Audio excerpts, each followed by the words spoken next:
Hello, magandang hapon mga lods. Share ko lang pala sa inyo yung kinabit kong bagong dashcam ko ngayon, no? Yun, no?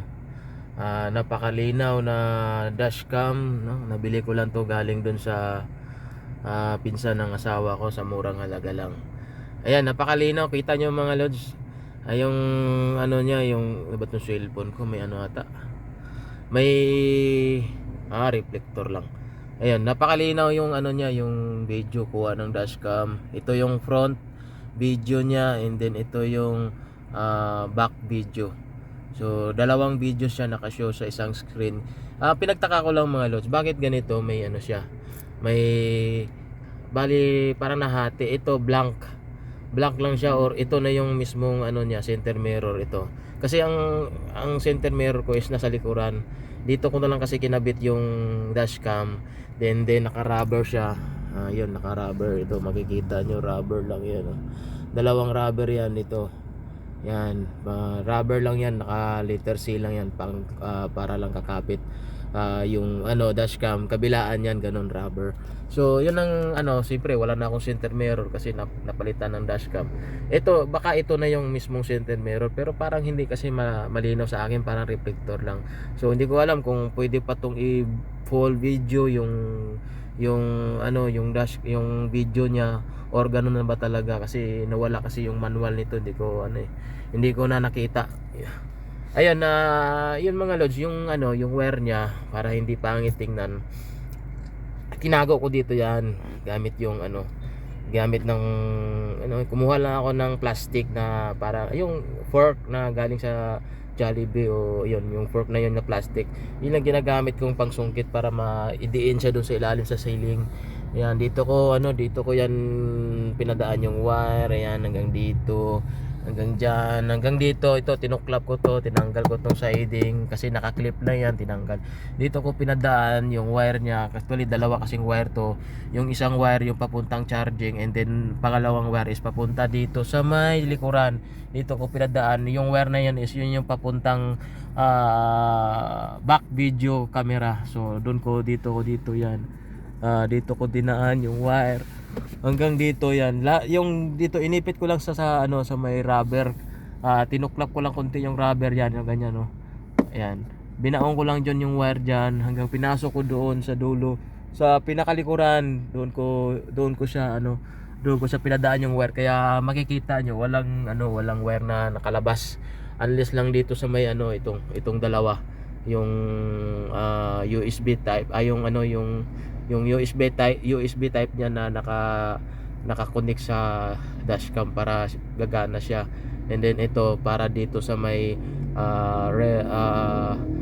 back video, para mag-show dito yung video niya sa screen. So yun lang yung nakalabas na wire. After nito wala na, hanggang doon sa likod wala na siya. So ang ginawa ko mga lods is inano ko lang siya din dito.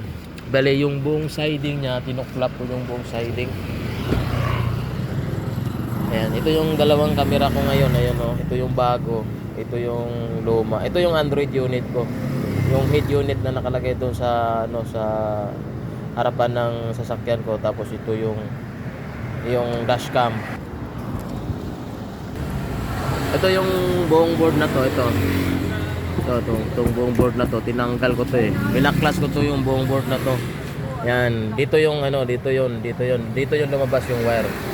Dito ko pinadaan yan, galing sa loob, doon simula doon sa harapan, dito pinasok ko, and then dito ko kinonek. So wala siyang wire na nailabas, nakatago lahat. Tapos dito ko pinasok hanggang dito. Ito binaklas ko to, yung siding niya kasi nakaklip lang to sa clip na to tanggalin. Ito tinanggal ko rin to, dito ko pinasok. And then dito ko na install yung camera. Ito yung camera na. Yan, yung camera dito na.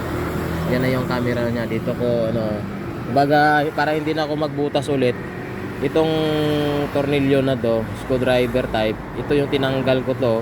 And then para isa na lang yung bubutasan ko. Bali sinapaw ko na lang, kumbaga inano ko na lang dito. Yan, tinornilyo ko lang dito yung bagong camera, and then dito na ako nagbagong butas. So ang butas ng ang binutas ko lang is isa lang, so hindi dalawa. para hindi pangit tingnan.